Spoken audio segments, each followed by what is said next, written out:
Merci à vous tous pour votre présence. Merci aussi pour votre fidélité, car grâce à vous, grâce au travail inlassable de notre président, nous recevons aujourd'hui Christian Becquerout.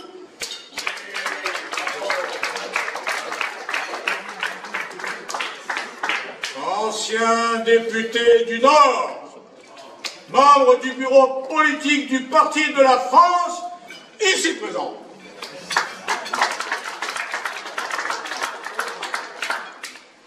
Et ne l'oublions surtout pas, de Myriam Becquerout, ancien député du Nord. Du Nord, ancienne conseillère régionale, municipale de France, trésorière du Parti de la France, ici présente.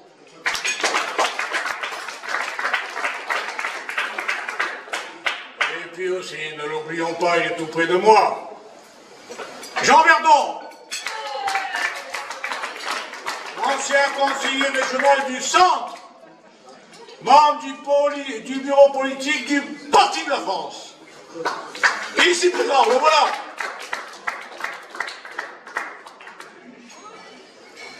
Ainsi qu'à bien d'autres. À bien d'autres, je dis, à vous tous. Le Parti de la France s'apprête bientôt à souffler sa 10e bougie. Grâce à vous, et grâce à tous ceux qui savent qu'au Parti de la France, il n'y a pas de magouille, il n'y a pas de tergiversation, il n'y a que des gens propres, des gens clairs et des gens nets.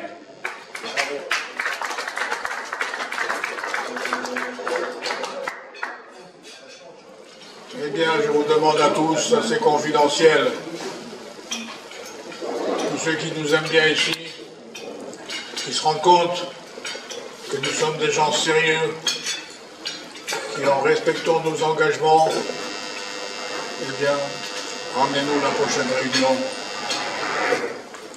un de vos nouveaux adhérents, quelqu'un que vous avez parrainé, et moi je vous paierai à boire. La préparation de cette date anniversaire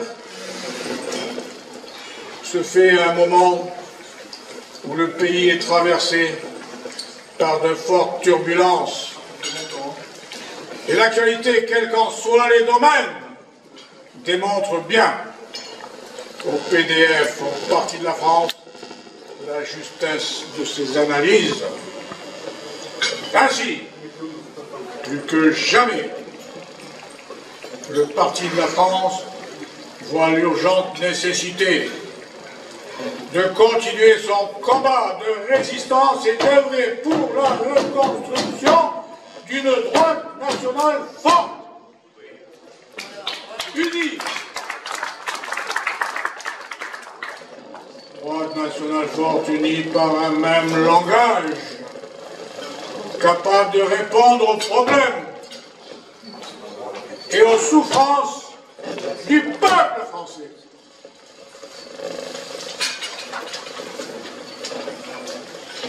Au rythme des septennats et des quinquennats, le président nouvellement élu a toujours été pire que son prédécesseur.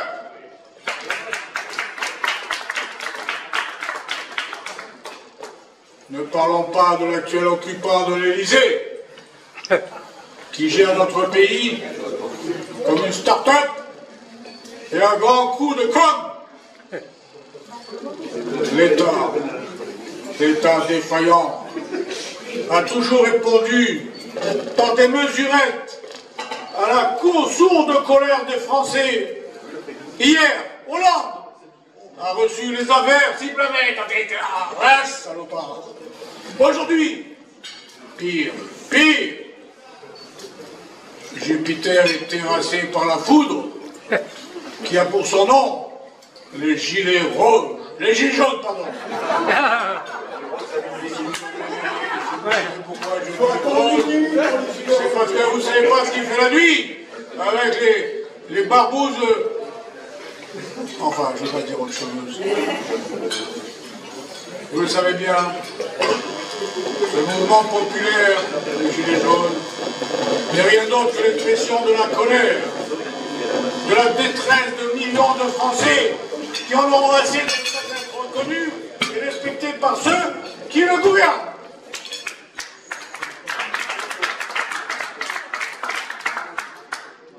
Vous avez pu constater que tout a été fait pour les discréditer.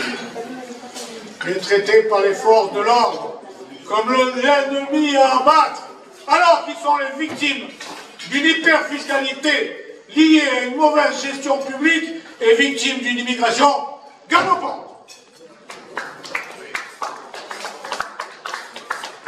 Je n'insisterai pas là-dessus, il y a la moitié grande grippe ici, vous le savez pourquoi. Mais, au fait, ne sommes-nous pas, nous-mêmes, des gilets jaunes? Ne dénonçons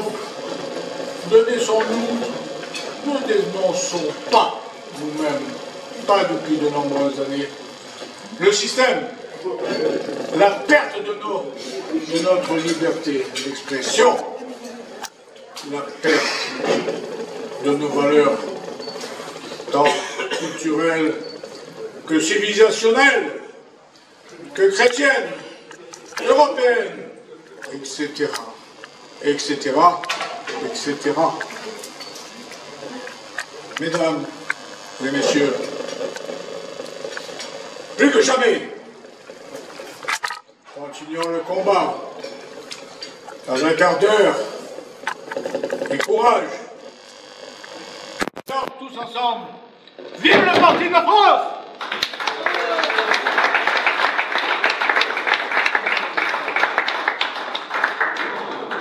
Merci et bonne suite. À l'année prochaine, chacun mène un candidat de plus. Candidat que j'aimerais voir aussi à toutes les élections que nous aurons subies depuis, où vous verrez toutes les omelettes se fracasser, y compris les œufs avec. Merci. Merci à Didier Monin d'avoir organisé ce rendez-vous. Merci à Jean-Claude Frappat, bien sûr, d'être toujours fidèle et présent. J'ai lu avec beaucoup d'intérêt le hors-série de Nice Matin, qui est sorti il y a quelques semaines, avec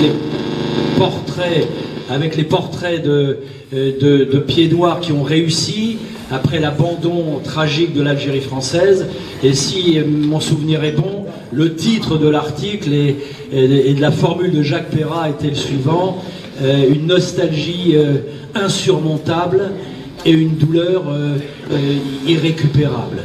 Eh bien, tous ceux qui ont connu ces événements tragiques de la perte de nos départements d'Algérie, et surtout tous ceux qui ont connu l'abandon par le pouvoir politique français des Français d'Algérie, non seulement des Européens, mais aussi des harkis qui avaient combattu pour l'armée française, tous ceux qui ont porté dans leur chair, dans leur mémoire, dans leur histoire, dans leur vécu, ce sentiment d'avoir été trahi par le pouvoir politique, eh bien, devraient aujourd'hui parler de cela aux générations qui suivent et qui viennent, et en particulier auprès des jeunes Français qui ne se rendent pas compte que l'histoire n'est jamais acquise, que l'héritage n'est jamais certain, que la France dans laquelle ils vivent n'est pas un droit inaliénable, que si le peuple français ne défend pas lui-même son histoire, son passé, sa patrie, son territoire, sa culture, ses valeurs,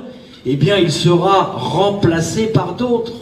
Et le drame des Français d'Algérie annonce peut-être, si le peuple français ne prend pas conscience des menaces qui pèsent sur lui, annonce d'autres drames. Et la grande différence avec 1961 ou 1962, c'est que les Français d'Algérie avaient un territoire sur lequel se réfugier. Et nous, dans quel territoire, sur quel territoire allons-nous nous réfugier si demain, comme déjà c'est le cas dans certaines villes, voire dans certains départements, nous sommes minoritaires chez nous, le jour où ceux qui sont devenus majoritaires porteurs par ailleurs d'autres valeurs culturelles et d'autres valeurs de civilisation et d'autres modèles sociaux, quand ces gens-là décideront de vouloir imposer leur conception de la société, leur système politique, eh bien, que deviendrons-nous? Voilà pourquoi, mesdames et messieurs, les valeurs de la droite nationale, qui sont celles de la défense de la mémoire, de la patrie, du territoire, de notre culture, de notre héritage, sont aujourd'hui, me semble-t-il, plus que jamais nécessaires au redressement national. Surtout à un moment où nous avons le sentiment, qui d'ailleurs est une évidence, que la classe politique française est dans une sorte d'état de choc. Le président de la République lui-même a, semble-t-il, eu beaucoup de mal à se remettre des premières manifestations dites des Gilets jaunes. Les partis politiques, de tous bords d'ailleurs, sont pratiquement à la dérive, en coupure, en rupture avec le peuple et avec l'opinion. Donc la France est en état de choc, et face à cela, la classe politique est en état de choc, et face à cela, le peuple français est dans une situation de rejet de sa classe politique. Et nous observons de semaine en semaine la concrétisation de ce rejet par les manifestations dites des Gilets jaunes. Mais cela remonte à bien plus loin que ces manifestations. Nous avons tous le souvenir du soir du premier tour de l'élection présidentielle de 2002, lorsque Jean-Marie Le Pen s'est qualifié. Le soir même, j'étais sur un plateau de télévision. À l'époque, j'étais secrétaire général du Front National de Jean-Marie Le Pen. Eh bien, la déclaration de M. Raffarin était la suivante: il va falloir que nous tenions compte de ce vote, car il y a aujourd'hui, disait-il à Raffarin en 2002, il y a aujourd'hui un fossé entre la France d'en haut, disait-il, et la France d'en bas. Eh bien, les années ont passé, nous sommes maintenant en 2019, cela fera bientôt 17 ans, et depuis 17 ans, cette classe politique, cette caste politique n'a manifestement pas pris acte de ce qui s'était déjà dépassé, ce qui était déjà passé en 2002. Et pourquoi donc? Pourquoi ce fossé? Pourquoi cette rupture? Pourquoi ce désamour? Pourquoi ce rejet? Eh bien, mesdames et messieurs, parce que les dirigeants de notre pays, et les dirigeants en général, qu'ils soient politiques, qu'ils soient syndicaux, qu'ils soient économiques, qu'ils soient culturels, qu'ils soient financiers, qu'ils soient bancaires ou autres, ces gens-là sont aujourd'hui les représentants d'une véritable caste. Et d'une caste qui est hors sol. C'est-à-dire qu'ils sont portés par une vision du monde qui se veut progressiste, moderniste, futuriste, totalement coupée des réalités du peuple français, totalement coupée des racines du peuple français. Ils sont porteurs d'une idéologie que l'on définit de manière classique maintenant comme une idéologie de type mondialiste. C'est une nouvelle forme de l'internationalisme. Nous avions connu les internationalistes communistes, les gens qui espéraient mettre en place, au nom de l'internationale révolutionnaire communiste, la dictature du prolétariat. Eh bien aujourd'hui, nous avons un nouvel internationalisme, qui est l'internationalisme mondialiste. Ça n'est plus la dictature du prolétariat, c'est la dictature de la finance, c'est la dictature du commerce mondial, c'est la vision du monde qui a pour objet de détruire tout ce qui façonne et tout ce qui a fait l'identité des nations et des peuples. Puisqu'ils considèrent qu'au nom de la mondialisation, la finance est mondiale, le marché est mondial, le commerce est mondial, et donc la main-d'œuvre est mondiale, ces gens-là sont hors sol, ils sont ailleurs, ils sont dans les nuages, ils sont en dehors du réel, mais ils sont à la tête de tout ce qui compte dans tous les aspects de la vie, puisqu'ils dirigent les pays, ils dirigent les économies, ils dirigent les multinationales, ils dirigent les banques d'affaires, et ils font la loi mondiale. Le président de la République actuel est l'incarnation de ce monde-là. Il est l'incarnation, par son discours, par sa personne, par son passé professionnel, par sa direction politique, il incarne absolument ce qu'il appelait d'ailleurs la nouvelle politique ou le nouveau monde politique. Mais ce nouveau monde politique, c'est un monde qui n'est plus celui du peuple français, de la nation française. Ces gens-là ont perdu la notion de peuple français, ils ne savent plus ce que ça veut dire. Pour eux, nous ne sommes qu'une population, nous ne sommes plus un peuple. Ils ne savent plus non plus ce qu'est la nation, ils ne savent plus ce qu'est la France, ils ne connaissent que la République. Et ils ne connaissent d'ailleurs pas la République française. Ils sont porteurs des valeurs dites de la République universelle des droits de l'homme, coupés des traditions, coupés de l'histoire, coupés des racines et du passé. Voilà pourquoi il y a un fossé considérable entre ce peuple français et cette caste qui gouverne notre pays. D'où l'incompréhension totale, absolue, entre ceux qui défilent et ceux qui gouvernent. Et de surcroît, cela a été dit tout à l'heure, je crois, par... tu peux couper le... Cela a été dit tout à l'heure par Didier ou par Jean-Claude Frappa, c'est de pire en pire. Avant l'actuel président, nous avions un président qui n'était que ridicule. Le précédent était un président agité. Le précédent était un président inutile. Et le précédent encore était le président Mitterrand de l'Union de la gauche, porteur des vieilles traditions héritées du marxisme et du léninisme, etc., etc., ce qui restait idéologiquement du socialisme. C'est-à-dire que depuis des décennies, nous sommes gouvernés par des gens qui, soit par idéologie de gauche, soit par lâcheté, soit par idéologie mondialiste, soit par nos renoncements, ont oublié le peuple français et ne savent plus qui est le peuple français.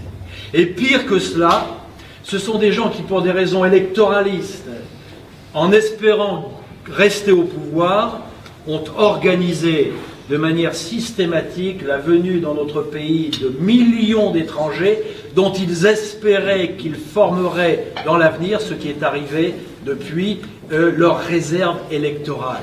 La gauche a rêvé, après les déconvenus dès 1983, la gauche s'est dit que pour sauver son pouvoir dans les décennies qui suivraient, il aurait besoin d'une force de frappe électorale nouvelle et qu'ils allaient puiser dans l'arrivée des immigrés cette nouvelle force électorale, d'où l'immigration de masse alors qu'économiquement cela n'avait plus aucune valeur, et d'où aussi le fait que cette gauche a organisé le système de naturalisation massive en réformant le code d'accès à la nationalité française. Nous avons été trahis par la gauche française. La gauche française qui prétendait représenter le peuple, car c'était cela le mythe de la gauche française. Ces gens-là se présentaient comme le parti du peuple. Eh bien, c'est cette gauche française qui a organisé la compétition sur le terrain de l'emploi avec des masses toujours plus nombreuses de demandeurs d'emploi étrangers et qui a organisé le remplacement électoral progressif du peuple français. La gauche française a trahi le peuple français et la gauche française a fini par mépriser le peuple français. Et ce mépris du peuple français par la gauche, parce qu'ils appellent les petits blancs, eh bien, cet électorat, ce peuple français, en difficulté économique, en difficulté sociale, sans perspective, il s'est tourné vers la droite nationale, qui était à l'époque incarnée par le Front National de Jean-Marie Le Pen, puisque trahi par la gauche et abandonné par la droite, il restait l'espérance de la droite nationale. Nous en sommes là aujourd'hui, avec de plus un processus nouveau, c'est que non seulement la caste dirigeante s'est coupée du peuple, mais qu'avec Macron, elle méprise le peuple. Et l'une des raisons de la haine, ou de l'hostilité, ou de la colère d'un certain nombre de manifestants aujourd'hui, est qu'ils ont, non pas le sentiment, mais la perception que ce président de la République les méprise. Et là, cela, nous l'avons vu au cours des premières réunions du mois de novembre et du mois de décembre, des réunions des Gilets jaunes, des manifestations des Gilets jaunes, je vais vous en dire un mot, qui ont débuté sur des valeurs qui sont les nôtres, qui ont débuté sur des valeurs qui sont les nôtres, contre la persécution fiscale, contre l'étatisme écrasant, pour espérer avoir des conditions de vie meilleures, des perspectives d'avenir meilleures, un niveau de vie meilleur, un rejet de l'étatisme, un rejet du fiscalisme, un rejet des taxes, un rejet du sentiment que nous avons tous d'être conditionnés, bridés, radarisés, taxés, fiscalisés, imposés, réglementés, y compris au niveau de la pensée et des idées. Tout ceci est aujourd'hui canalisé dans le cadre de la pensée unique, de la dictature de la pensée unique. Bref, ces gens-là nous prennent pour des chevaux de trait. Et ils tiennent les rênes, ils ont le fouet, et ils considèrent que le peuple, nous sommes là pour les tirer. Et les tirer dans le sens qu'ils souhaitent. Et ils tiennent les rênes courtes, et quand ça ne va pas bien, on donne un coup de fouet. Et puis surtout, il faut aller dans la direction que ces gens-là souhaitent. Et puis de surcroît, les chevaux de trait que nous sommes, nous avons des œillères pour nous apprendre à bien penser. Et si nous ne pensons pas bien, comme ils l'ont décidé eux, ces gens-là, qui sont les maîtres de l'information, les maîtres de l'éducation, les maîtres de la propagande d'État, eh bien alors là nous sommes livrés à la vindicte judiciaire, aux persécutions judiciaires, aux poursuites. La persécution n'est pas que médiatique, elle peut être judiciaire. Nous en sommes là. Donc le peuple français, chez lui aujourd'hui, est assujetti à cette caste dirigeante, politique, médiatique, culturelle, financière, économique, sociale. Ces gens qui imposent leur vision du monde, et dans cette vision du monde, nous, peuple français, nous n'avons plus notre place. Nous n'avons plus notre place. Ce qui est assez décourageant, je dois dire, c'est que, alors que la protestation, la colère, les revendications dites des Gilets jaunes ont débuté sur des bases saines de défense, eh bien évidemment, le système utilisant tous les instruments des provocations, des manipulations, de la propagande, a joué habilement de plusieurs cartes. La première carte a été la carte de la diabolisation, la bonne vieille ficelle de la diabolisation. Dès le mois de novembre, M. Castaner, qui est un menteur, un diffamateur public, un manipulateur, déclarait à midi, un samedi midi, alors que toute la manifestation à Paris se déroulait assez bien, que les Gilets jaunes étaient infiltrés par l'ultra-droite. Tout de suite, on a désigné l'ennemi à abattre. Et puis, de surcroît, nous avons vu se mettre en place une violence politique, une violence d'État. Car comme ces gens-là méprisent le peuple, ils considèrent que face au peuple, tout est permis. Et si on prend des gants lorsqu'il s'agit de rétablir la sécurité dans certaines banlieues difficiles parce qu'on a peur, quand il s'agit d'une revendication du peuple, alors là on a plus de liberté, on n'hésite pas à utiliser tous les moyens de la répression d'État pour faire comprendre que le peuple doit se taire, se soumettre, attention. Et puis ça n'a pas suffi. Malgré les provocations, malgré le mépris, malgré la diabolisation, ça ne suffisait pas. Alors ils ont ressorti les bonnes vieilles milices d'extrême gauche. Et on voit aujourd'hui toutes les violences lors des manifestations sont des violences gauchistes et anarchistes. Voilà la vérité des choses. Et étonnamment, lorsqu'on voit dans les manifestations des dizaines ou des centaines de jeunes qui apparaissent comme des black blocs ou autres, des milices gauchistes, violentes, armées, étonnamment, il n'y a pas d'interpellation. C'est-à-dire qu'on ne trouve jamais des représentants de ces groupuscules gauchistes qui, eux, groupuscules, agressent les forces de l'ordre, s'en prennent aux forces de l'ordre et jouent ainsi l'un des intérêts de l'État. Car le pouvoir de Macron a tout intérêt à déclarer que le mouvement de protestation populaire évolue dans la violence et qu'eux apparaissent comme les représentants de l'ordre face à la violence. Surtout, c'est la violence est d'extrême droite, alors que nous savons qu'elle est d'extrême gauche. Lorsque le ministre Darmanin, je crois, déclare qu'il a vu sur les Champs-Élysées la peste brune, il faut oser le dire cela. qu'il a vu la peste brune sur les Champs-Élysées. Mais où est la peste brune? Moi, je vois des groupuscules gauchistes violents. J'ai pas vu de peste brune. D'ailleurs, elle n'existe plus depuis 70 ans, la peste brune. Donc, c'est ainsi. La manipulation, les provocations, la désinformation, et puis toutes les techniques visant à reprendre la main. Le président de la République, qui avait perdu pied, alors vous me direz, il n'est pas allé à Baden-Baden en hélicoptère, c'était déjà ça, lui, au moins. Bon, eh bien, il a perdu pied, donc il a eu l'idée de lancer un grand débat. Ce grand débat national, c'est le one-man show d'Emmanuel Macron. C'est le one-man show d'Emmanuel Macron. Le président de la République devant les maires, le président de la République devant l'Intel, le président de la République qui est d'ailleurs très content de lui, d'ailleurs, qui s'exprime parfaitement bien, surtout quand il n'y a pas d'opposition. C'est plus facile quand il y a très peu d'opposition de s'exprimer, lorsqu'on a le micro, lorsqu'on a la parole, et d'heure en heure, de week-end en week-end, de samedi en samedi, pardon, eh bien, il multiplie les déplacements, et avec toutes ces méthodes, il reprend progressivement la main. Que sortira-t-il de ce grand débat? Je n'en sais rien. Lui non plus, probablement, n'en sait rien, quoi qu'il en soit.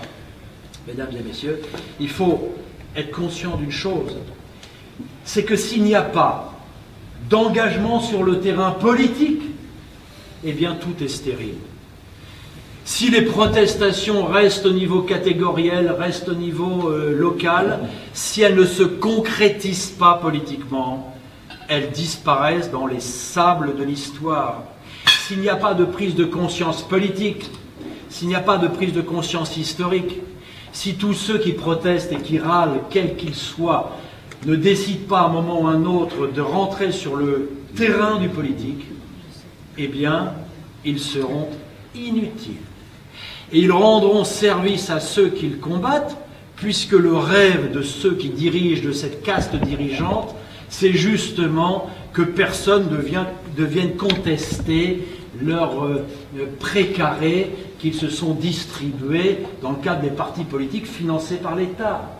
Et d'ailleurs, vous le remarquez, lorsque l'une des dirigeantes de ce mouvement de contestation avait envisagé créer une liste aux élections européennes, aussitôt, tous les chiens de garde sont sortis en disant « ce n'est pas possible, oulala, qu'est-ce qu'il en est ?» Non, non, il ne faut surtout pas toucher au fromage des partis en place qui sont par ailleurs financés.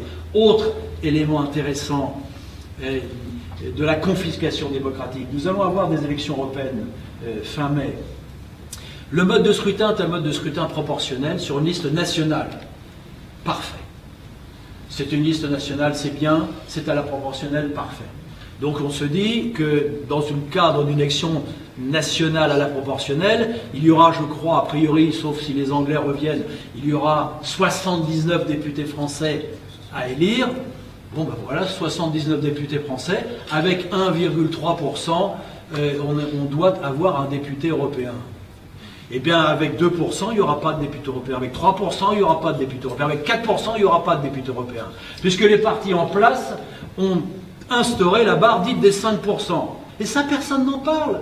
Alors on vous donne des leçons de démocratie directe, de grands débats, le président de la République. Ben voilà une mesure concrète. Au nom de quoi les listes faisant moins de 5% n'auraient-elles pas le droit d'avoir de représentants au Parlement européen sur une liste de 79? Non. Au nom de quoi? Au nom de la défense de ceux qui sont en place. Et comme ceux qui sont en place ont le financement public, eh bien ils ont les moyens de faire campagne électorale. Et comme ils ont les moyens de faire campagne électorale, eh bien ils ont des meilleurs résultats électoraux. Et comme ils ont des meilleurs résultats électoraux, ils ont des élus. Et comme ils ont des élus à l'Assemblée nationale, ou qu'ils font des bons résultats électoraux, ils ont un financement public. Bref, les partis du système ont confisqué la démocratie représentative. Et de surcroît, dans le cadre de ces élections européennes, il faut 3% des suffrages pour être remboursé de vos documents électoraux, bulletins de vote et profession de foi. En dessous de 3%, vous payez de votre poche. Nous voyons bien que les dés sont pipés, que le jeu est truqué, mais que la contestation ne suffit pas. Que les Français vont devoir s'engager sur le terrain politique. Moi, je regrette qu'après les grandes manifestations dites de la Manif pour tous, pour la défense de nos valeurs de civilisation, de notre héritage chrétien, de notre conception de la famille, de notre conception de la société, bref, ce qui fait notre identité, ce qui a façonné et façonne nos traditions, notre héritage, des millions de personnes sont descendues dans la rue. Concrétisation politique, zéro. Là, des dizaines de milliers de personnes ou plus descendent dans la rue régulièrement. Au moment où nous parlons, concrétisation politique, zéro. Mais si nous n'allons pas sur le terrain politique, ce sont les autres qui décident à notre place. C'est ainsi. Voilà pourquoi il va falloir essayer d'aller concurrencer cette caste politicienne, cette partitocratie, dans des conditions qui sont en effet extrêmement difficiles. Mais au moment, il faut en être conscient, où on livre au peuple français, à la France, une véritable guerre culturelle et politique. N'est-ce pas? On nous livre une guerre culturelle et politique. Pour que tout ce qui a fait cet héritage qui est le nôtre, tout ce qui a façonné l'identité française, l'unité française, l'histoire française, la mémoire française, tout ceci doit être brisé au nom de leur idéologie mondialiste. Et ces gens-là ne s'aperçoivent pas qu'ils sont en train de faire le lit d'un autre internationalisme, d'un autre modèle social qui ne sera pas celui du mondialisme, mais qui sera celui de l'islamisme. Car ils sont en embuscade. Vous remarquez d'ailleurs que les banlieues n'ont pas participé aux manifestations. D'ailleurs parce qu'ils ont principalement, parce que comme ça ils ont la paix dans les banlieues et dans les cités, pendant que les gendarmes, les gardes mobiles et les policiers sont dans les villes, ils font leur trafic tranquillement. Et puis surtout parce qu'ils observent, parce qu'ils regardent, qu'ils analysent, qu'ils interprètent. Ces gens-là ont un projet politique. Oui, ils ont un projet politique, il faut le savoir, ils ont un projet politique. Ce ne sont pas, comme je dis 1000 fois, ce ne sont pas de joyeux galurons qui veulent simplement avoir la possibilité de pratiquer leur culte. Non, ils ont un projet politique et révolutionnaire. Ils ont la volonté d'instaurer un modèle social qui est un modèle social qui sera basé sur celui de la charia. Et face à cela, nous avons une classe politique qui se retranche derrière le bouclier en carton-pâte de la laïcité. J'ai déjà eu l'occasion de vous le dire, mais je le répète, ceux qui font croire au peuple français que la laïcité et les valeurs dites de la République seront une protection, un barrage à la volonté révolutionnaire et politique de l'islam sont des menteurs. Face à ces valeurs de civilisation, nous devrons opposer nos valeurs de civilisation, notre modèle social, nos traditions, notre mode de vie. Nous devrons opposer de la densité à la densité, alors que le discours républicaniste oppose du néant à la densité politique et religieuse de l'islam. Voilà quels sont les défis. Alors évidemment, c'est au moment où nous allons devoir faire face à tout cela, au moment où nous sommes trahis par nos élites, au moment où pointe de manière de plus en plus visible la menace d'un islam révolutionnaire, que les Français se retirent du combat politique parce qu'ils sont fatigués, découragés, écœurés et qu'ils renoncent. Mais nous ne pouvons pas renoncer. Plus que jamais, nous ne devons pas renoncer. Parce que si nous renonçons, nous qui portons les valeurs patriotiques de la droite nationale et de la défense du peuple, nous qui sommes le bouclier du peuple et le glaive de la nation française, si nous renonçons à mener ce combat, eh bien personne ne mènera à notre place, mesdames et messieurs. Alors tout est difficile, évidemment, puisqu'on ne nous laisse pas nous exprimer, puisque lorsque je parle d'immigration, colonisation, lorsque je décris un phénomène de colonisation, de peuplement, nous avons dépassé le stade de l'immigration, nous sommes passés au stade de la colonisation de peuplement, c'est-à-dire la mise en place de communautés étrangères chez nous qui vont fonctionner comme chez elles selon leurs propres règles. Dans un premier temps, ce sera le premier étage de la fusée et le deuxième étage de la fusée sera lancé lorsqu'ils seront majoritaires dans des régions et à partir de ce moment-là, ils imposeront leur mode de vie. Voilà quels sont les défis, voilà quelle est la réalité. Et c'est face à cela que nous allons devoir essayer de réagir. Alors tout est difficile, nous ne pouvons compter que sur nous-mêmes, nous ne pouvons compter que sur nous-mêmes. Nous n'avons pas de soutien financier autre que les dons de nos camarades fidèles. Nous n'avons pas d'autres convictions que celles dont je vous ai parlé. Nous n'avons rien à attendre des partis du pouvoir qui gouvernent, puisque ces gens-là n'ont cessé de trahir, et ceux en qui nous pouvions espérer, par facilité, par allégeance, ont renié toute une partie de nos convictions. Mais face à ceux qui veulent détruire la nation et faire disparaître le peuple, il n'y a pas d'allégeance possible, il n'y a pas de soumission possible, et nous n'avons pas à avoir la nuque servile. Nous devons être fiers, nous devons être fiers de notre histoire, être fiers de notre combat, être fiers de nos idées, alors que vous êtes et que nous sommes culpabilisés, diabolisés, entrés dans un cycle de repentance permanente. L'idéologie mise en place par SOS Racisme dans les années 80 avait pour objectif de culpabiliser le peuple français afin qu'il perde toute capacité d'autodéfense historique, n'est-ce pas? Il y a ceux qui arrivent et qui ont des droits, et nous qui recevons et qui nous n'aurions que des devoirs. Il arrive un moment où il faut en finir avec tout cela.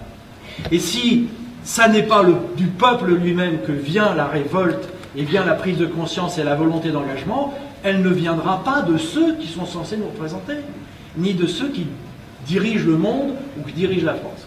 Voilà ce que je souhaitais vous dire, mesdames et messieurs, en vous remerciant de votre fidélité à tous ceux qui mènent le combat dans des conditions difficiles depuis toutes ces années. Vous dire aussi que dès l'année prochaine, vous aurez des élections municipales, éléments de résistance, et puis dans le cadre des élections municipales, surtout dans votre belle région, il y a de nombreuses villes où je suis convaincu que les électeurs attendent des hommes et des femmes qui espèrent un nouveau discours, qui attendent de pouvoir se tourner vers des représentants qui puissent enfin peut-être espérer avoir confiance, puisqu'ils ont été trahis par tous les autres, puisque ceux qui devraient les défendre se sont prosternés, ont renoncé afin de rester médiatiquement compatibles, afin de rester politiquement compatibles. Eh bien, doit émerger dans les mois, les années qui viennent, une nouvelle génération d'hommes et de femmes qui s'engagent, qui commencent par s'engager localement. Si dans votre ville l'année prochaine, et quelle que soit la dimension de ce village ou de cette ville, vous avez la possibilité d'agir, de peser, d'aider une personnalité qui a envie de s'engager, ben faites-le. Si vous voyez émerger quelqu'un de bien dans votre ville, s'il n'a pas d'étiquette politique, mais qui pense comme nous, qui soit de nos valeurs de civilisation, eh bien il faut le soutenir. C'est un devoir. En attendant mieux, peut-être demain, essayons d'aider ceux qui agissent. Et puis surtout, pour les plus anciens, qui n'ont peut-être plus l'âge ou l'énergie de s'engager eux-mêmes, puisqu'il y a un temps pour tout, que les anciens aident ceux qui s'engagent, qu'ils aident ceux qui s'engagent, qu'ils les aident financièrement, qu'ils les aident par leurs conseils, qu'ils les aident par leur expérience. Le combat de résistance du peuple français qui doit s'engager, c'est un combat qui sera mené sur des générations. Il est coutume de rappeler que les premiers dissidents de l'Union soviétique s'étaient réunis en août 68 sur la place Rouge. Les premiers dissidents de l'Union soviétique, en août 68 sur la place Rouge. Ils étaient 7. 22 ans plus tard, l'Union soviétique explosait et se désintégrait. Cela veut dire que lorsqu'on a une volonté politique, lorsqu'on a le goût et le besoin et la volonté de s'organiser afin de ne pas rester isolés, si nous sommes tous isolés les uns et les autres dans notre secteur, en protestant devant ce qui se passe, c'est bien. Si nous allons voter, c'est bien. Mais si nous pouvons nous organiser, c'est encore mieux. Et si nous pouvons participer au combat politique, c'est encore mieux. Parce que moi, je ne me résigne pas à abandonner le terrain politique à tous les autres. Au nom de quoi devrions-nous nous taire? Au nom de quoi ne pourrions-nous pas porter nos valeurs et notre énergie et notre fierté nationale? Pourquoi laisser aux autres la possibilité de parler en notre nom et de décider en notre nom? Voilà pourquoi, mes chers amis, dès les municipales l'année prochaine, essayez de participer à l'engagement local. Il y aura des élections régionales. Bref, faites pression, rassemblez-vous, regroupez-vous. Toute cette résistance doit se mettre en œuvre dans tous les domaines. C'est la résistance totale. C'est une résistance qui a pour but de sauver la nation et le peuple français alors qu'ils sont menacés dans leur essence. Voilà ce que je souhaitais vous dire. Bon courage à vous tous, bon courage à ceux qui mènent ce combat et à ceux qui le mèneront dans l'avenir, parce qu'il faudra à un moment ou à un autre que les générations suivantes prennent le relais. Et c'est cela l'histoire d'un peuple et l'histoire d'une nation. Mais faisons cela avec la fierté d'appartenir à un grand peuple, n'est-ce pas ? Nous n'avons de compte à rendre à personne, nous n'avons à nous excuser de rien. Et nous sommes chez nous sur la terre de France, nous n'avons pas à raser les murs, nous n'avons pas à nous cacher, nous n'avons pas à nous taire. Retrouvons la dignité nationale, retrouvons la fierté nationale et retrouvons le sens de l'engagement et du combat politique. Merci à vous.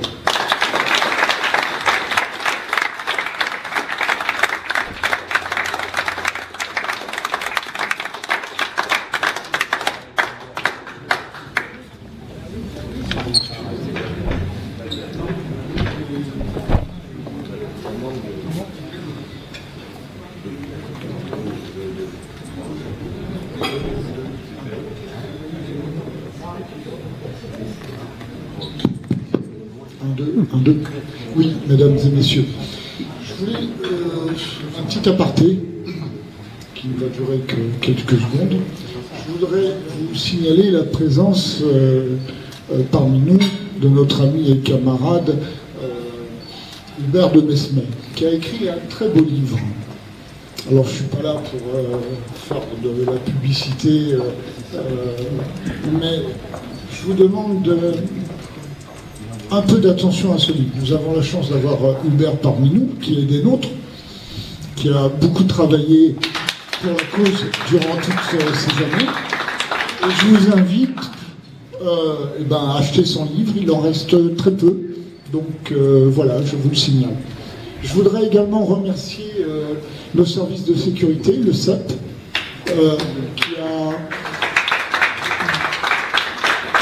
assuré par leur présence notre protection. Généralement, il ne se passe pas grand-chose à ce niveau-là, bien heureusement, mais nous sommes tout de même contents et fiers de les avoir parmi nous.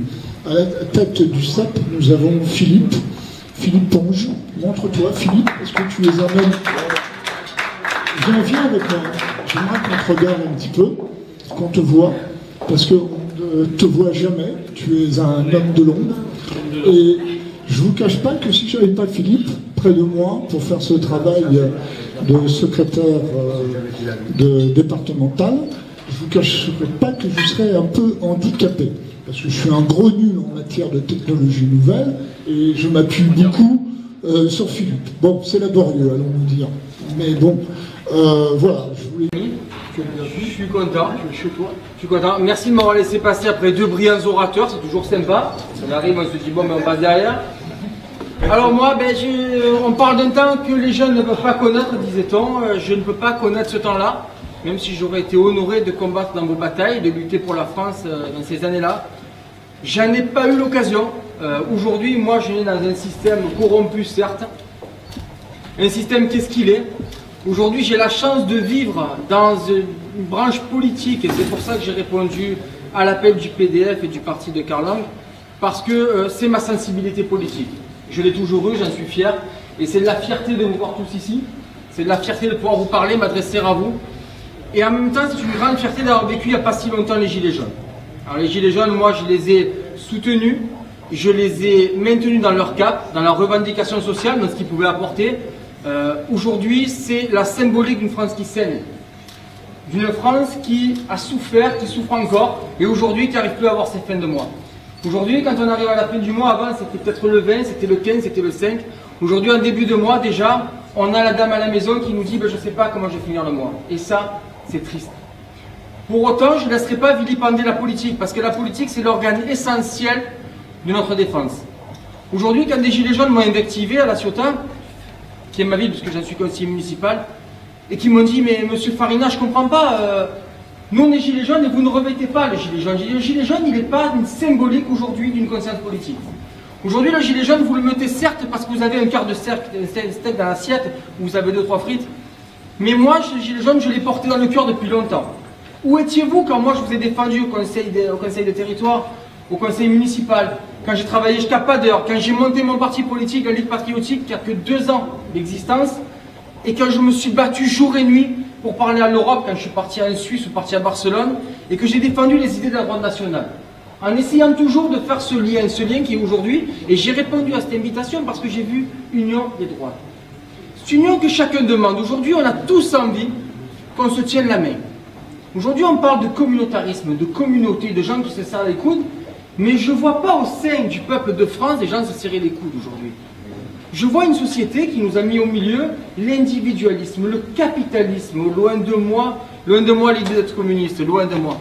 Mais pour autant, vous savez, ça me rappelle une maxime très simple que j'ai tenue il n'y a pas longtemps. Quand j'ai parlé à une journaliste qui m'interviewait, c'était la semaine dernière, je crois. Et je lui disais, mais écoutez, il y a 98 millions à gagner au loto. Pour 68 millions de Français, si je donne 1 million à chacun que j'en garde 20, pour autant je vis bien, et chacun a résolu son problème de fin de mois. Et dans un grand éclat de rire, elle me regarde, elle me dit, mais monsieur Farina, je garde tout pour moi. J'ai dit, madame, vous y êtes. Vous y êtes, vous avez touché du doigt cet individualisme, cette société qui vous a mis au milieu la liberté avant l'égalité. On a toujours envie de regarder dans l'assiette des autres. On a toujours envie de regarder les autres et de dire, mais regarde, pourquoi toi tu as ça et pas moi? Aujourd'hui, on aspire tous à vivre heureux, libre et avec des fins de mois qui sont justes. D'avoir les fruits de notre labeur. Bien sûr, on est tous pour un protectionnisme territorial, un protectionnisme monétaire. Bien sûr, on lutte tous dans la même direction. Mais aujourd'hui, il y a tellement d'ego au sein de nos familles politiques. Elles sont même de droite nationale, pourtant on n'est pas grand nombre. Mais aujourd'hui, on voit la pérennité d'un parti politique avant la pérennité de la nation. J'ai pu m'entretenir avec 2 ou 3 illustres personnes de cette salle, et on m'a dit à chaque fois, le même discours, a-t-on encore le temps? Je me suis posé la question. Cette notion de temps, elle est rentrée effectivement dans les préoccupations primordiales de la Ligue patriotique, du parti qu'on a monté. Parti qui, en 2 ans, a acquis 5000 adhérents. Donc c'est une proportion exponentielle. On a pris 25 départements, peut-être sans structure, peut-être avec amateurisme, peut-être avec des gens qui n'étaient pas rompus comme vous, comme des gens qui ont tenu vraiment des places importantes au sein de la nation française. Mais pour autant, on s'est donné les moyens. On s'est dit, voilà, avec notre jeunesse, avec notre candeur, avec notre envie, on va répondre à toutes les invitations. Et oui, que je sois décrié ou non, j'ai répondu à l'invitation du PDF aujourd'hui, comme j'ai répondu à l'invitation du baston social, comme je répondrai encore à d'autres invitations, et je soutiendrai toujours la nation. Alors oui, on est d'accord sur les fondements même d'une politique aujourd'hui nationale. On est d'accord sur cette immigration de masse qui vient aujourd'hui plomber notre économie. Et pour autant, les gens le comprennent. On est d'accord sur le partage des richesses.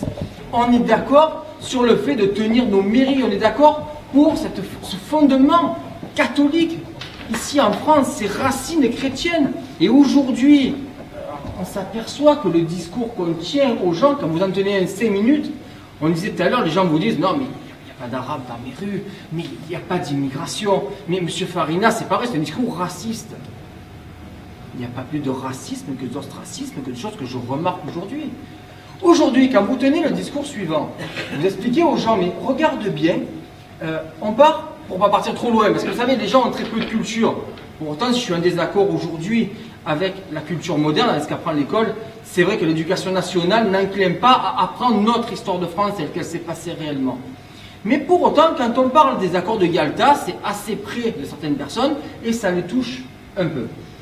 Et aujourd'hui, on leur dit, ben, quand on a découpé après les accords de Yalta et qu'on a réussi à découper le monde moderne en franges, avec de beaux petits pays qui feraient bien pour le tourisme, et puis d'autres pour l'agriculture, d'autres pour le commerce, et puis on a affaibli certains pays pour certaines intentions, et puis on a toujours des gens qui sont au-dessus, et quand on leur imbrique petit à petit une géopolitique moderne ou une façon de penser mondialiste, ils comprennent.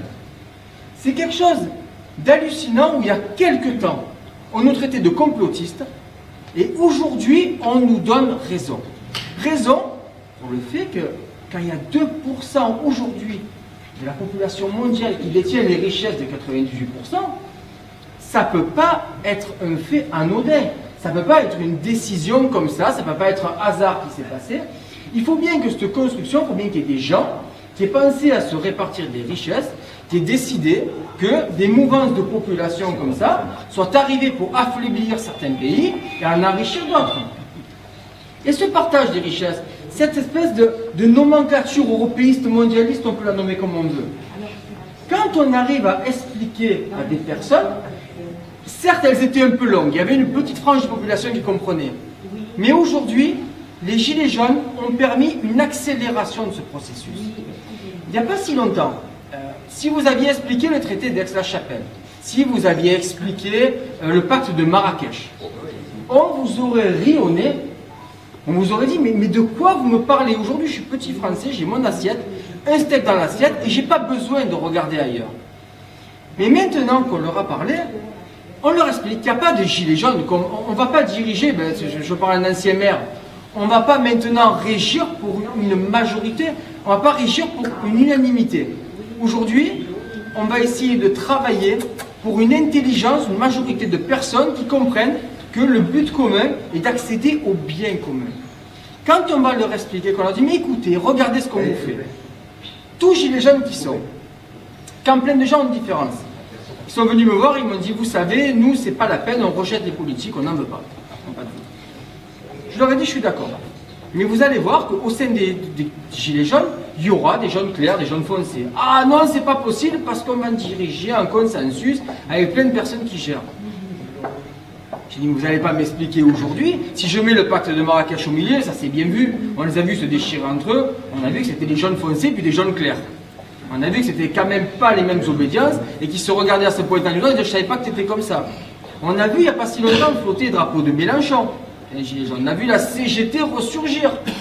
On m'a répondu, non mais la CGT, monsieur Farina, c'est pas grave. Ne vous inquiétez pas, c'est pas les communistes.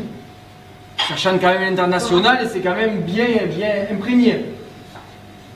Aujourd'hui, je veux pas vous mener, je veux pas être le porteur de celui qui va mener l'apocalypse, vous dire que c'est trop tard. Je veux vous dire que bien sûr il y a une notion de temps aujourd'hui. Le temps nous échoue, le temps est court. Et pour autant, j'ai tellement d'espoir dans une salle où je vois un peu de toutes les générations, où je vois des gens qui ont tenu des mandats, ça veut dire qu'ils ont été en opposition avec un système inique, un système qui nous plombe, parce qu'effectivement je ne crois pas aux élections européennes. Je n'y crois pas. Elles sont truquées, sont chères, et puis quand on se retrouve avec une minorité au sein d'un Parlement européen, on ne peut pas défendre honnêtement sa parole. On peut porter contradiction, on peut crier, on peut amener la vindicte populaire, pour autant, on ne sera pas porteur d'espoir. Mais les élections municipales, moi, ça manquerait à la joie. Parce qu'aujourd'hui, je sens qu'au sein de cette frange de gilets jaunes, il y a des gens qui sont sensibles. Sensibles à un système qui les a floués pendant des années. Un système qui s'est passé les rênes. Un système qui s'est donné les postes. Alors on peut le voir comme on veut, bien sûr, chacun sa tête de turc. Moi aujourd'hui, si on change Macron, certains disent on va virer Macron. Il y a Rothschild, il y en a d'autres derrière qui vont changer Macron parce que des topazes, il y en a plein. Et pour ceux qui ont vu Topaz, on comprend bien ce que c'est qu'un topaz, on sait ce que c'est qu'un porteur d'eau, on sait que quelqu'un qui apprend vite son métier en politique et qui maîtrise l'art de la rhétorique, et pour autant, ce n'est pas des gens qui nous amèneront bien loin. Aujourd'hui, oui, j'exècre Macron, j'exècre sa politique, j'exècre des partis qui nous ont menés à la perte, quels qu'ils soient, de droite comme de gauche. Aujourd'hui, j'ai trouvé ma voie au sein du droit national, qui a pour moi les fenêtres ouvertes et la lucarne vers l'avenir. On est porteur de lumière parce qu'on a envie de leur amener notre avenir. Je suis fier d'être ici parce que le Parti de la France, si pour moi, je vais faire une digression, malheureusement, il est ancré principalement sur une thématique pour moi qui est monothématique, qui est sans cesse la même et qui peut réfuter certains électeurs, pour autant qui est vrai. Je pense qu'il faut s'ouvrir aujourd'hui parce que j'ai mon responsable de l'écologie qui est là, j'ai mon responsable des Pyrénées-Orientales, j'ai plein de gens qui sont venus des Bouches-du-Rhône. J'ai des gens qui veulent se battre avec cœur, avec l'amour de leur pays, avec peut-être une façon un peu plus identitaire de gérer les choses. Ça veut dire que on est riche de nos valeurs, on est riche de nos régions. Moi je suis fier quand je démarre des Bouches-du-Rhône, que je vais manger du canard peut-être du côté de la Garonne, que je remonte les châteaux de la Loire, que je mange de la crème en Normandie, et que je dis Kenavo au téléphone à mon responsable des Côtes d'Armor. Je suis fier. Fier de cette France qui a plusieurs visages, qui est riche. Il y a les Catalans, mais on peut les citer tous. Mais vous allez tous me demander bientôt l'indépendance. Mais bon, on est fiers de cette richesse par département et j'ai envie de la faire partager à tous. Ce qui m'étonne aujourd'hui, c'est que les gens qui prennent le multiculturel, qui nous disent « Mais écoutez, monsieur Farina, on s'enrichit de la culture des autres. Je veux bien m'enrichir, j'en ai envie, parce qu'on n'est jamais assez riche. Moi, je m'enrichis de ma femme, de mes enfants, avec ma compagne, on en a 7. Je m'enrichis de ma France d'aujourd'hui, de la France que sera demain. Pour autant, ces gens-là, ils oublient qu'on efface nos racines. Voilà, il y en a qui ont souffert en Algérie, et je l'ai entendu, et je le sais, mon père et mon grand-père étaient pieds noirs, se sont battus pour l'Algérie française. Je sais qu'aujourd'hui, quand on parle, quand on dit « mais j'ai un peu de catalan dans mon sang, et puis j'ai un peu de corse, et puis j'ai un peu… » Oui, on en a un peu, mais demain on n'aura plus rien. Parce qu'aujourd'hui, on est dans l'uniformité. On est dans ce que défendaient il n'y a pas si longtemps encore les communistes. Ça veut dire qu'on va vers le bas. On nous tire vers le bas, on s'uniformise, on fait un brassage social, et bientôt être catalan, être provençal, ça ne veut plus rien dire parce qu'on ne parle plus provençal. On n'a plus nos valeurs, on n'a plus nos traditions. Aujourd'hui, moi je vis au bord de mer, en Provence. Je crois que, sauf erreur de ma part, à part peut-être ici, je ne connais pas trop la nourriture ici, mais on ne mange plus de daube, on ne mange plus de plats traditionnels, on va manger des kebabs, on va manger des burgers, il y en a partout. Et petit à petit, ces gens-là qui nous disent qu'il faut accueillir la différence, sont en train de la tuer. On n'a plus de différence. Aujourd'hui, on n'aura plus de discours commun parce qu'on n'a plus d'avenir. L'avenir, pour moi, il se situe au sein de la droite nationale. Il se situe avec vous aujourd'hui, quelle que soit la génération, quels que soient les mots qui nous opposent. On peut être nazi, xénophobe, droite nationale, ultra-droite, qui continuent leur nom d'oiseau. J'en ai pas peur, je les assume, je suis fier. Et tant que je serai à vos côtés, mais moi j'en suis fier. Et chaque fois que le PDF, en tout cas, m'appellera à venir à Europa, j'y viendrai avec plaisir pour mes amis et pour ce que vous représentez. Merci beaucoup. Bravo, bravo. Qui nous a discrédité, vraiment nous avons été ridiculisés par cette personne. J'ai énormément de respect pour le combat de M. Lang, mais apparemment il n'y aura pas de liste du Parti de la France. Avant impression l'imprimeur, et j'ai fait faire tous les devis possibles. Alors d'autres vont vous dire à peu près n'importe quoi. La vérité, c'est que le coût des bulletins de vote et des professions de foi, livraison comprise dans les préfectures, parce qu'il y a aussi le transport, c'est autour de 1 million d'euros TTC. 1 million d'euros TTC. Et avec ça, vous ne faites rien d'autre que d'imprimer les bulletins de vote et les professions de foi. C'est la raison pour laquelle, d'ailleurs, ils ont instauré cette législation électorale, 3% pour être remboursé, 5% pour être élu, afin d'être certain que les éventuels concurrents soient dans l'incapacité de mener la bataille. Donc nous ne sommes pas, au moment où nous parlons en tout cas, en situation de pouvoir mener cette campagne européenne. Quelles sont les autres options ? Participer à des listes de rassemblement et d'union de ceux qui pourraient porter en commun cette vision de notre conception de l'Europe des nations. J'ai posé la question à un certain nombre d'associations, de mouvements, etc., et de personnalités. Et moi, je sais ce que le Parti de la France est en mesure d'apporter. Et à chaque fois que je pose la question financière, parce que c'est la question clé, parce que l'imprimeur, il va nous dire, mais moi très bien, monsieur Lang, il faut que le 1 million d'euros soit versé, parce que comme je ne suis pas sûr que vous fassiez les 3%, qui va me payer? Et à chaque fois que je pose la question, eh bien, je ne trouve pas beaucoup de volontaires financiers. Donc au moment où nous parlons, nous n'avons pas dans la mouvance du courant national, sous le contrôle de notre trésorier Myriam Bekrout, des volontaires qui se bousculent pour dire, ben, moi j'amène 100 000, moi j'amène 100 000, moi j'amène 100 000, et ça ne tombe pas du ciel. Nous en sommes là. Mais ces élections sont importantes. Alors donc, pour répondre à votre question, nous allons voir qui pourra être candidat, parce qu'il y a des velléités, il y a des mouvements qui annoncent des candidatures. Qui pourra être candidat réellement? Quels seront les candidats de ces listes? Parce que nous pourrons peut-être avoir quelquefois des surprises intéressantes d'apercevoir telle ou telle personne proche de nos idées sur une liste. Quelles seront les listes? Qui seront les candidats? Au moment où tout ça sera déposé en préfecture ou au ministère de l'Intérieur, ce sera, je crois, déposé à partir du 24 avril ou 24 avril. Et à partir de ce moment-là, nous verrons ce que l'on peut faire. Mais quoi qu'il en soit, moi je crois qu'il faut dans tous les cas de figure sanctionner le parti du président en place. Alors je dirais, à la limite, votez pour qui vous semble le moins éloigné de vos idées, mais allez voter pour sanctionner le parti du président en place, parce qu'il ne faut pas que ces gens-là, après la politique qu'ils mènent et la morgue qui est la leur, aient le sentiment qu'ils ont une impunité électorale. Je préférerais, moi, aller voter pour une liste qui soit la plus proche de mes idées. Nous verrons dans quelles conditions, comment. Je préférerais aussi pouvoir mener cette bataille, mais au moment où je vous parle, nous ne sommes pas en mesure de le faire. Mais voilà, pour répondre à votre question de manière assez peu précise, puisque je ne connais pas la situation exacte, en tous les cas, il faudra le faire sans illusion. Bien sûr, vous savez, j'ai eu le privilège d'être parlementaire européen.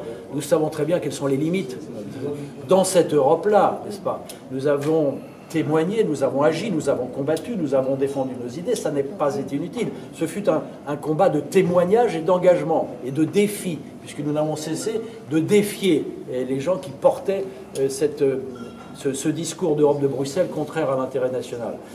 Mais nous ne devons pas non plus jeter le bébé avec l'eau du bain, n'est-ce pas? C'est-à-dire qu'on ne doit pas s'enfermer dans une logique qui consisterait à dire c'est soit l'Europe de Bruxelles, celle-là, soit rien. Non, il existe un autre chemin, ce que j'ai toujours défendu, parce que moi je crois au peuple, moi je crois à l'histoire, je crois à l'identité, je crois aux réactions nationales, et je crois à l'enjeu de civilisation. Nous sommes 500 millions d'habitants dans un monde européen, dans un monde de 7 milliards d'habitants. À la fin du siècle, il y aura 10 milliards d'habitants.